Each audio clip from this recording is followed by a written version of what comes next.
increase your prices. Sounds easy, right?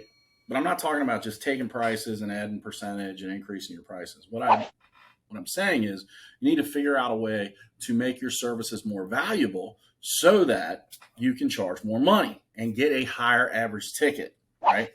If let's say your average ticket is $600, you need to work on getting that average ticket to 900, 1,000. Like the entire focus of raising prices is to get more revenue out of the same amount of customers, right?